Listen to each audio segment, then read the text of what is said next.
Right now I'm going to show you how to make a, excuse me, simple flaky pie dough with very few ingredients. We have all-purpose flour. I use 10 ounces of all-purpose flour, 7 ounces of shortening or butter. Actually, for the pastry flour, it's about, for those of you that need volume, it's 2¼ cups, about 2¼ cups of all-purpose flour, 14 tablespoons or 7 ounces of unsalted butter. You could also do a combination of very cold shortening. Also, this has been in the freezer and I just chopped it up. I have to work really quickly so this doesn't get too warm. I have 1/3 to 1/4 of a cup of cold water, a teaspoon of salt, and a tablespoon of sugar. Okay, so first things first, everything should be nice and cold. I put my flour in the refrigerator and the butter has been in the freezer just because I want that butter chunks to make my pie dough very flaky. If the butter is too warm, it'll melt into the flour and it won't create any of those nice flakes in a pie crust. Okay, so first things first, I put my flour, put my sugar and salt. Okay, I will mix that with a whisk. You just do it with your hands too, but I just like to whisk it. You don't need to sift this flour either because it's unnecessary for pie dough. Okay, I'm gonna dump in my really cold butter. It was actually frozen. You could actually have it refrigerated but chopped, but the fact that my apartment gets really hot, I'll freeze it into small chunks and then work quickly. A tool that we're gonna use today is a pastry blender. Just like biscuits we did the other day, you wanna cut the fat into this cold, the cold fat into the flour, okay? You want those butter chunks. Also too, you could use a bench scraper. I could put this mound onto my bench and I could use a, just had my bench scraper.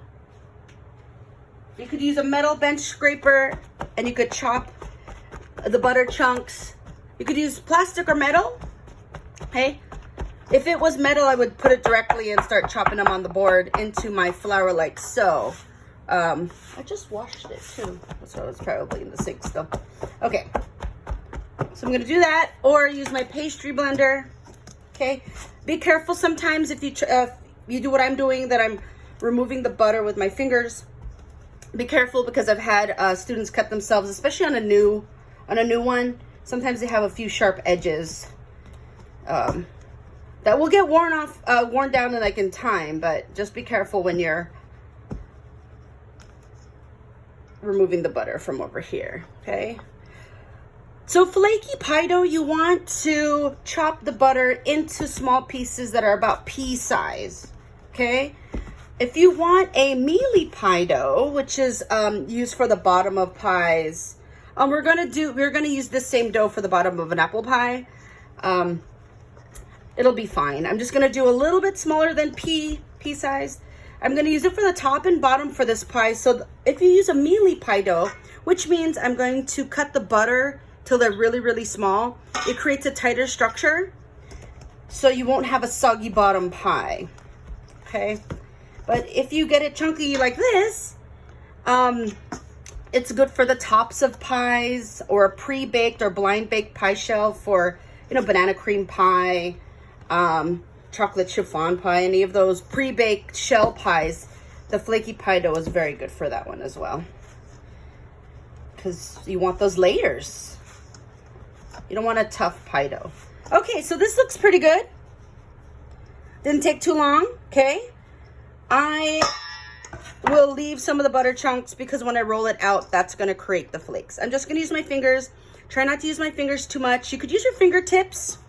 Couple of knives too, you could cut in the butter.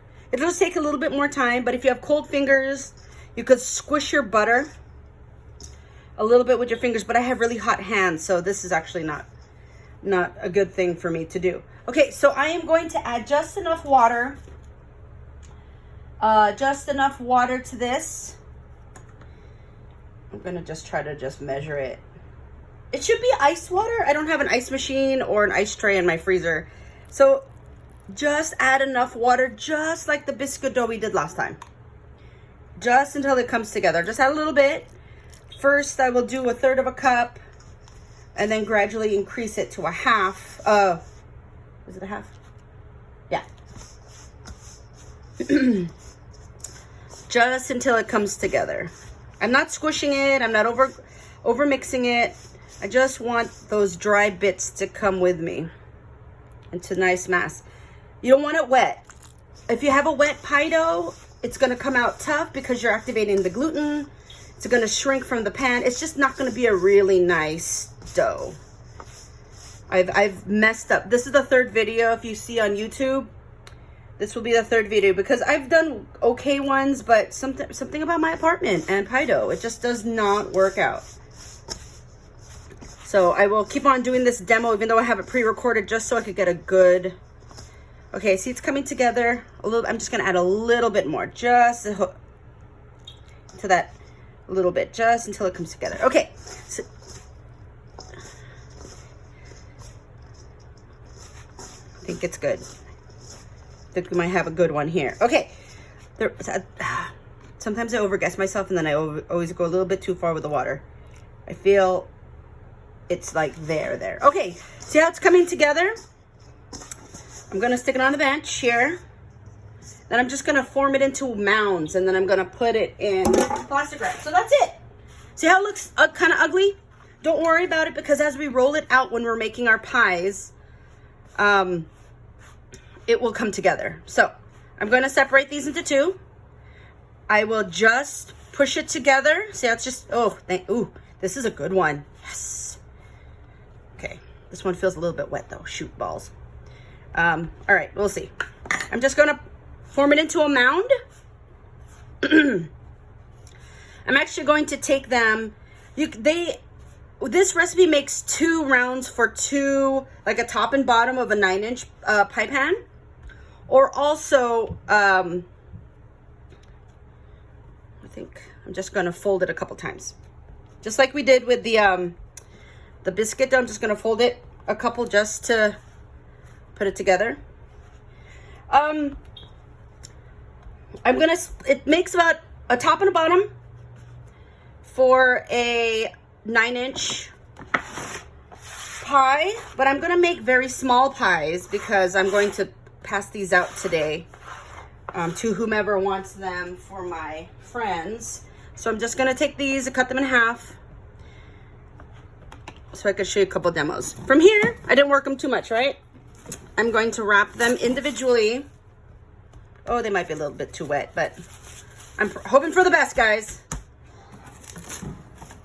I'm just going to wrap them, let them chill in the refrigerator for 30 minutes just to relax the gluten.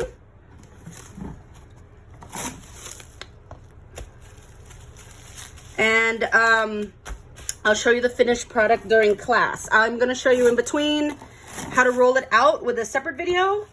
And so I don't have to record this again. But there you go. Easy peasy pie dough. What you could do too, after 30 minutes, if you want, you could roll it out to circles and then freeze them in circles. And you pull them out whenever you want to do a pie dough. If I put sugar in the pie dough, if you were going to use these for, say, the tops of a chicken pot pie, or you're going to make savory hand pies, like something like an empanada or something, you can omit the sugar or put less sugar because it might be a little bit sweet. What else can you do with these? I'm going to show you a demo on how to make little hand pies, an alternative. But know that, I know I put a tablespoon of sugar. You cut that in half so it's not too sweet. Okay? See you in the next video.